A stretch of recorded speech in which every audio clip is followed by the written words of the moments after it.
For a century now, propane has been the quiet workhorse of rural America, serving diverse purposes. In today's agricultural landscape, its role has significantly expanded. At this year's Husker Harvest Days, we found out some of the reasons why. Market Journal producer Mike Straub joins us with those details.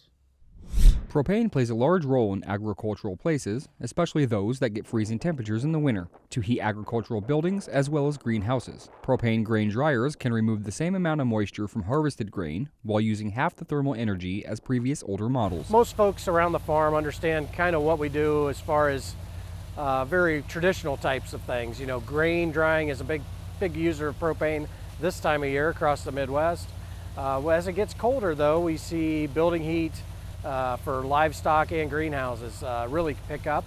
And I think the reason we see that, it's clean, it's affordable, it's available, and we don't see any fuel conditions. So guys that are using possibly propane for irrigation that may not need it in a particular area that year don't have to worry about the fuel condition. So that propane can stay there indefinitely and stay in condition.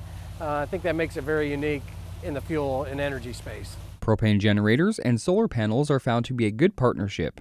If a solar power isn't providing enough energy, the propane generator will kick in to pick up the slack. We are seeing propane generators being paired with those systems more and more across the U.S. So, for instance, in California, we're seeing a lot of solar and propane power generators being paired along with battery. So when we don't have enough power, we don't have enough sunlight, we don't have enough wind power, that propane generator kicks on and produces enough power very affordably. Propane is a greener alternative when compared to natural gas and other types of fuel because of its efficiency, non-toxicity, and low emission output. Propane is being used more often in organic farming. Grain drying is the biggest one across the U.S. It's the biggest one in my market in the ag space.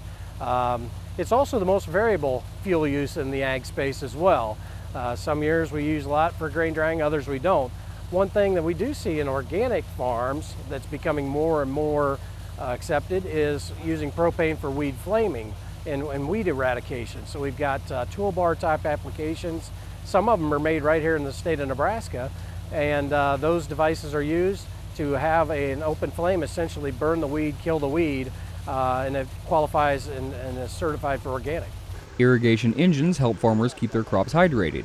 New propane-fueled engines are even cleaner and more efficient than older machines and offer high-tech features like remote monitoring and control systems. I think there's some very obvious things that we can point people towards as far as, cost. If folks are looking at an irrigation engine, that irrigation engine on propane is going to be considerably cheaper than a diesel-based engine.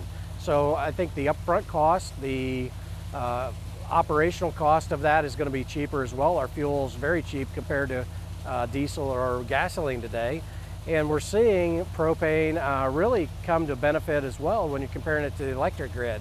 Electric prices continue to escalate, so we're seeing propane even in the irrigation space where a big percentage of the irrigation is electric. When you look at it nationally, we're becoming almost the fuel of choice from a cost standpoint in that regard. Propane burns cleanly and efficiently with 11% fewer greenhouse gas emissions than diesel and 24% less than gasoline. It makes for an excellent fuel source for heating both your buildings and water supply for your plant and animal containment facilities.